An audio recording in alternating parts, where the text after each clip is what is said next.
बहुत स्वागत है आपका हमारे चैनल नेक्स्ट 9 न्यूज में। मेरा नाम है किरण यादव। आज के इस खास कार्यक्रम में हम चर्चा करने वाले हैं महाराष्ट्र को लेकर। महाराष्ट्र में तमाम ऐसे मुद्दे हैं जिसको लेकर अब वहां की राजनीति गरमाई हुई है, लेकिन सबसे बड़ा जो मुद्दा है वो है शिवसेना को लेकर। शिवसेना को लेकर सुप्रीम कोर्ट में 27 तारीख को सुप्रीम सुनवाई हुई थी। लग रहा था कि 16 विधायकों पर कोई बड़ा फैसला सुप्रीम कोर्ट ले सकता है, लेकिन सुप्रीम कोर्ट के पाले में जो गेंद थी उन्होंने अब वो डाल दी है चुनाव आयोग के पाले में। और अब ऐसे में देखना यह है कि आखिरकार चुनाव आयोग की तरफ से क्या फैसला लिया जाएगा। इन तमाम मुद्दों पर आज मैं अपने साथियों के साथ चर्चा करने वाली हूं। सबसे पहले मेरे साथी प्रांशी मेरे साथ बनी हुई है। प्रांशी, आपका बहुत बहुत स्वागत है। मेरा सबसे पहले आपसे ये सवाल कि लग रहा था कि 16 विधायकों पर फैसला आ सकता है, लेकिन सुप्रीम कोर्ट ने 16 विधायकों पर कोई फैसला नहीं दिया। सबसे पहले बहुत बहुत शुक्रिया किरण आपका। और जैसा कि आपने बताया कि सुप्रीम कोर्ट में जो सुनवाई हुई थी उसमें आखिरकार क्या फैसला लिया गया। सबसे बड़ा फैसला यही सुनाया गया कि चुनाव आयोग अब शिवसेना के असली चुनाव चिन्ह पर फैसला सुना सकता है। अब बात यहाँ पर चुनाव आयोग को लेकर खड़ी हो रही है कि चुनाव आयोग आखिरकार किस तरीके से फैसला सुनाएगा। जैसा कि आप भी जानना चाहते हैं कि आखिरकार असली शिवसेना किसकी कहलाएगी। एक तरफ है शिंदे गुट जो दावा कर रहे हैं कि असली शिवसेना उनकी है, क्योंकि बाला साहेब ठाकरे जी की रणनीतियों पर वह चलते हुए दिखाई दे रहे हैं। बहुमत उनके पास सबसे ज्यादा है, इस हिसाब से देखा जाए तो वह दावा कर रहे हैं। लेकिन दूसरी ही तरफ यहाँ पर सवाल ये खड़ा होता है उद्धव ठाकरे का फिर क्या, क्योंकि उद्धव ठाकरे को तो विरासत में ये पार्टी मिली है, लेकिन वहां पर विधायकों की कमी है। तो जो चुनाव आयोग है वो फैसला लेगा बहुमत के हिसाब से भी, रूल ऑफ मेजोरिटी को ध्यान में रखते हुए भी। और ऐसा पहली बार नहीं हुआ है कि किसी पार्टी को यहाँ पर 2 गुटों में बंटते हुए देखा गया है। इससे पहले भी कई पार्टियों को 2 गुटों में बंटते हुए देखा गया है। लेकिन अब बात करते हैं यहाँ पर चुनाव चिन्ह के बारे में। तो चुनाव आयोग के पास ऐसे कई चुनाव चिन्ह होते हैं जो पहले से ही उनके पास फ्री होते हैं। तो ऐसे में चुनाव आयोग यहाँ पर दोनों ही पार्टी को ये चुनाव चिन्ह दे भी नहीं सकता है, क्योंकि चुनाव आयोग का पूरा हक है। इस चुनाव चिन्ह को वह सीज भी कर सकता है, और अगर सीज कर दिया गया तो दोनों ही गुटों के लिए झटका माना जाएगा। ना ही उद्धव को मिलेगा ये, ना ही शिंदे गुट को ये चुनाव चिन्ह दिया जाएगा। लेकिन अगर दोनों को ही चुनाव चिन्ह नहीं दिया जाता है तो सवाल यहाँ पर यह खड़ा होता है कि आखिरकार चुनाव कैसे लड़े जाएंगे। उसके लिए यहाँ पर चुनाव आयोग एक नया चुनाव चिन्ह देता है, जिसके टेम्परेरी तरीके से यहाँ पर एक टेम्परेरी सिंबल दिया जाता है, जिससे कि वह चुनाव लड़ सके। तो फिलहाल देखा जाए किरण, यहाँ पर यही सवाल खड़ा होता है। जिस तरीके से मुख्य निर्वाचन आयुक्त राजीव कुमार ने अपनी बात रखी थी कि वह बहुमत के आधार पर तमाम मुद्दों को देखते हुए वह अपना फैसला सुनाएंगे। और साथ ही साथ मैं आपको ये भी जानकारी दे दूं कि चुनाव आयोग अपना फैसला बहुमत के आधार पर तो सुनाएगा ही, लेकिन साथ ही साथ दोनों ही गुटों की बैठक भी बुलाई जाएगी, तब यह फैसला किया जाएगा। अच्छा, प्रांशी ने बहुत ही विस्तार से जानकारी दी। देखिए, पहले तो ये तय था कि 7 सितंबर को सुनवाई होगी, उसके बाद ये तय था कि 27 सितंबर को सुनवाई होगी, लेकिन ऐसे में अभी किसी भी तारीख का ऐलान नहीं किया है। हालांकि उद्धव ठाकरे को बड़ा झटका लगा है, एकनाथ शिंदे को राहत मिली है। तो आपको क्या लगता है कि उद्धव ठाकरे को जो झटका लगा है उससे अब उद्धव ठाकरे को बीएमसी चुनाव में कितना नुकसान हो सकता है, कितना नहीं हो सकता? देखिए, जाहिर सी बात है आगामी बीएमसी चुनाव में किसी ना किसी को तो यहाँ पर फायदा होगा, किसी को नुकसान होगा, ये जायज़ है। लेकिन अब उद्धव ठाकरे की बात की जाए, विधायकों की कमी है, पार्षदों की कमी है, सांसद भी कम है, और अब ये भी दावे किए जा रहे हैं कि कहीं ना कहीं शिंदे गुट में कई ऐसे नेता हैं जो शामिल हो सकते हैं। एनसीपी में भी हम बिखराव देख रहे हैं, कांग्रेस में भी बिखराव देख रहे हैं। तो कहीं ना कहीं देखा जाए बीएमसी चुनाव में महाविकास अघाड़ी गठबंधन को नुकसान झेलना पड़ सकता है। और दूसरी ही तरफ देखा जाए शिंदे गुट जो बीजेपी यहाँ पर उनके साथ खड़ी हुई है। तो प्रांशी, मैं आपको यहाँ पर रोकना चाहूंगी। उद्धव ठाकरे की तरफ से तमाम ऐसे दावे किए जा रहे हैं कि बीएमसी पर उन्हीं का ही कब्जा रहेगा।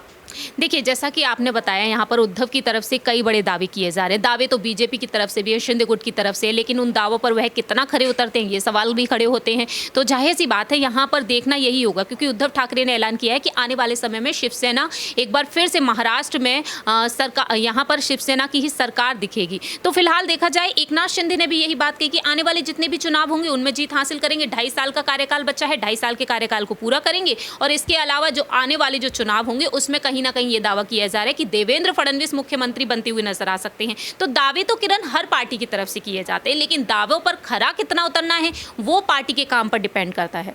तो देखिए, प्रांशी ने बहुत ही विस्तार से हमें जानकारी दी कि किस तरीके से अभी महाराष्ट्र में राजनीति गरमाई हुई है और किस तरीके से जो तमाम मुद्दे हैं वो अभी गरमाए हुए हैं। तो अब मैं चर्चा करना चाहूँगी दीपक से। दीपक, मेरा सबसे पहले आपसे यही सवाल रहेगा कि देखिए, ऐसा तय माना जा रहा था कि 16 विधायकों पर फैसला आ सकता है, लेकिन 16 विधायकों पर कोई भी फैसला नहीं आया। मेरा सबसे बड़ा सवाल आपसे ये कि तब वो एकनाथ शिंदे के साथ आए, उन्होंने शिवसेना की मांग की। अगर अब वो फिर से उद्धव ठाकरे के साथ जाएंगे, वो तो फिर से भी मांग मांग करेंगे, तो इस पर आप क्या कहेंगे? देखिए, बात शिंदे की नहीं है। शिंदे ने जितना अपना ओहदा कर लिया है, उनको तो कोई पार्टी आराम से जगह दे ही देगी अपनी पार्टी में। बाकी रहेगी बात बागी विधायकों की कि उनके ऊपर कितना भरोसा बाकी पार्टियों का बन पाता है। क्यों?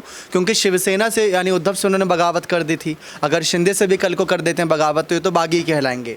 तो इसी वजह से भरोसा बिल्ड कर पाना बहुत मुश्किल रहेगा। लेकिन रही बात शिवसेना की, तो लगातार कपिल सिब्बल जो जस्टिस चंद्रचूड़ थे, उनके सामने यही बात कह रहे थे कि जो दल बदल हुआ है, 10वां अनुच्छेद है, उसके तहत बार बार दलीलें रख रहे थे। लेकिन घुमा फिरा के शिंदे गुट चुनाव आयोग पर आ रहा था। उनकी सबसे पहली जो कार्रवाई को लेकर मांग थी, वो थी चुनाव आयोग के सामने चुनाव चिन्ह की। क्यों? क्योंकि जो विधायकों की अयोग्यता का मामला है वो सालों तक चल सकता है, ऐसे विधायकों ने कहा था।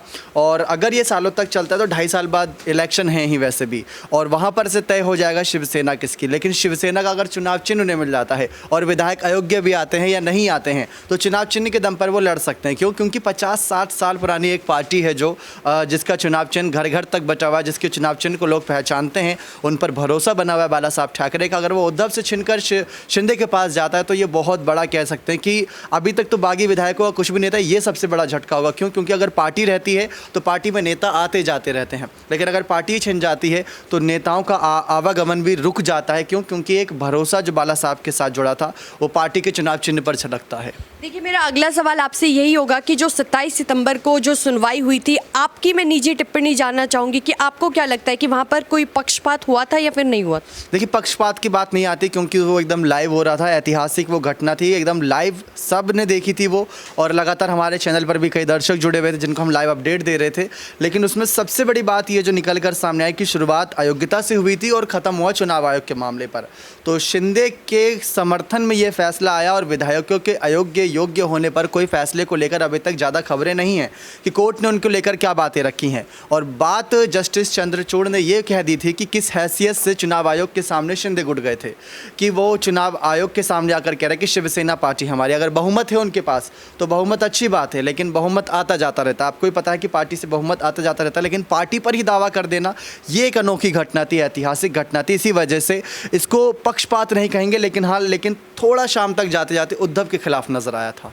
तो देखिए, शाम तक जाते जाते उद्धव के खिलाफ जाता हुआ नजर आया था, ये बात कही गई है दीपक की तरफ से। अब मैं आमिर से अपना अगला सवाल पूछना चाहूँगी। आमिर, देखिए, लग रहा था कि 16 विधायकों के मामले पर फैसला आ सकता है, लेकिन सबसे पहले मैं आपकी टिप्पणियाँ जानना चाहूँगी। आपको क्या लगता है कि शिवसेना किसको मिलनी चाहिए, और मिलनी भी चाहिए तो क्यों मिलनी चाहिए? देखिए, अगर बहुमत के हिसाब से पार्टी का डिसाइड होता है तो वो शिंदे गुट के हक में चला जाएगा। लेकिन अगर एक मालिकाना हक कहा जाए, जो क्या नाम बाला साहब ठाकरे जी के उससे चला आ रहा है, तो उस पर उद्धव ठाकरे जी का हक होता है। लेकिन मैं आपसे बस यही कहना चाहता हूँ कि अगर जो भी बागी विधायक थे तो वो उद्धव ठाकरे के साथ साथ वो पार्टी छोड़ के भी गए थे। ऐसा नहीं था कि उन्होंने ये था कि हम शिव सैनिक हैं, तो उन्होंने ये कहा कि हम हिंदुत्व की लड़ाई लड़ना चाहते हैं, हम हिंदुओं के हक के लिए लड़ते हैं। उद्धव ठाकरे साहब जो हैं वो ये इस लाइन से, इस ट्रैक से हट गए हैं, तो हम जो है उनके साथ नहीं रहना चाहते हैं। तो भाई, आप पार्टी छोड़ के गए हैं तो आप अपनी अलग एक पार्टी बनाइए, और अगला जो इलेक्शन होने वाला है 1-2 साल के अंदर आप इलेक्शन लड़िए। लेकिन ये बीजेपी की एक स्ट्रैटेजी ऑफ पॉलिटिक्स है कि वो जानती है कि शिवसेना मजबूत कितनी है महाराष्ट्र में।